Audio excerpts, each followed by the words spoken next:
In 1974, a single secret agreement forced every country on Earth to buy oil exclusively in US dollars. Every barrel, every shipment, every transaction. It was a deal no one voted for, but it changed the fate of nations and cemented America's rise to global dominance. But the truth behind the petrodollar system is far stranger and far more dangerous than the simple story of America made a deal with Saudi Arabia. Because behind the scenes, this agreement wasn't just about oil.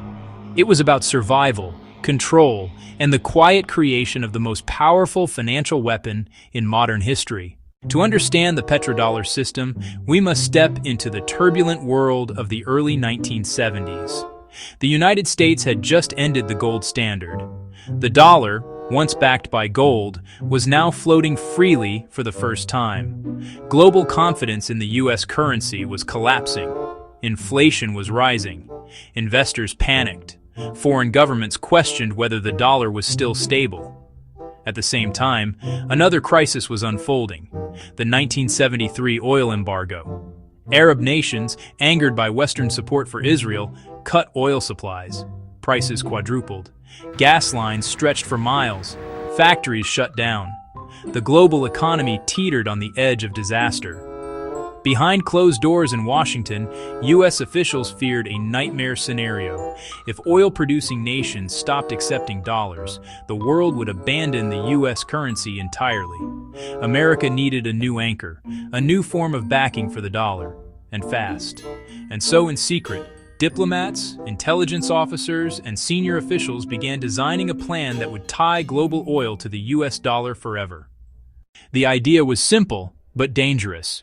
Convince the world's most important oil-producing nation, Saudi Arabia, to price all its oil in US dollars only.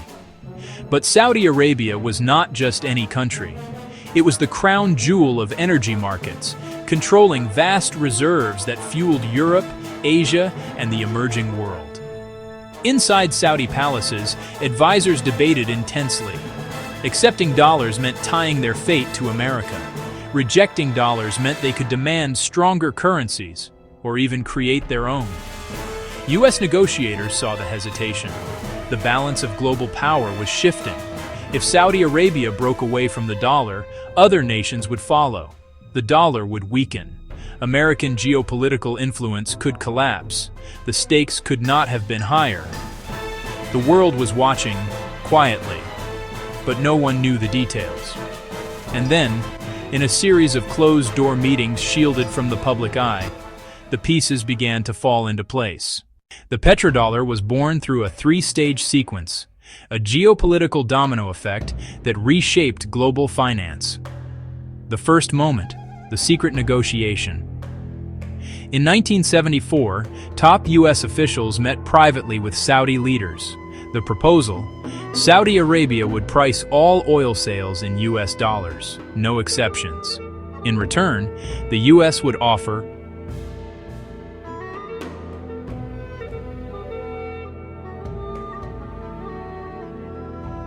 For Saudi Arabia, this meant survival. For the US, it meant global financial supremacy. The second moment, OPEC falls in line. Once Saudi Arabia, the dominant voice, agreed, the rest of OPEC followed. Suddenly, every oil-exporting nation on Earth was denominating oil in dollars. If a country wanted oil, it needed dollars. If a country produced oil, it received dollars. This created global demand for the U.S. currency unlike anything seen before. The third moment, dollar recycling oil producers now held mountains of U.S. dollars. What did they do with them? They invested those dollars back into U.S. banks and U.S. Treasury bonds, a process called petrodollar recycling. This gave America nearly unlimited borrowing power. It funded U.S. deficits. It financed American military expansion. It allowed the U.S. to run debt levels other nations could only dream of without suffering currency collapse. The petrodollar system, born from crisis, became the foundation of modern global finance. This is where everything snapped into place. Global trade transformed overnight. Countries rushed to accumulate dollar reserves just to survive. Central banks around the world expanded their dollar holdings. Banks created new dollar-denominated markets. Corporations borrowed in dollars because it became the global standard. And U.S. influence seeped into every corner of world finance. The dollar became more than a currency. It became a weapon. With control over the currency used in oil, the U.S. could influence nations far beyond its borders. It could impose sanctions that crippled entire economies. It could cut countries off from essential financial networks. It could pressure governments using the quiet, invisible force of monetary dominance. Meanwhile, countries that resisted the petrodollar system, from Iraq to Libya to Iran, found themselves isolated, destabilized, or worse. The petrodollar did not just reshape economics, it reshaped geopolitics. And as the world grew dependent on dollar-priced oil, the United States gained a level of influence unmatched by any empire in modern history. But today, the world is changing. Again. The same pattern that created the petrodollar is destabilizing. China and Russia are signing non-dollar oil agreements.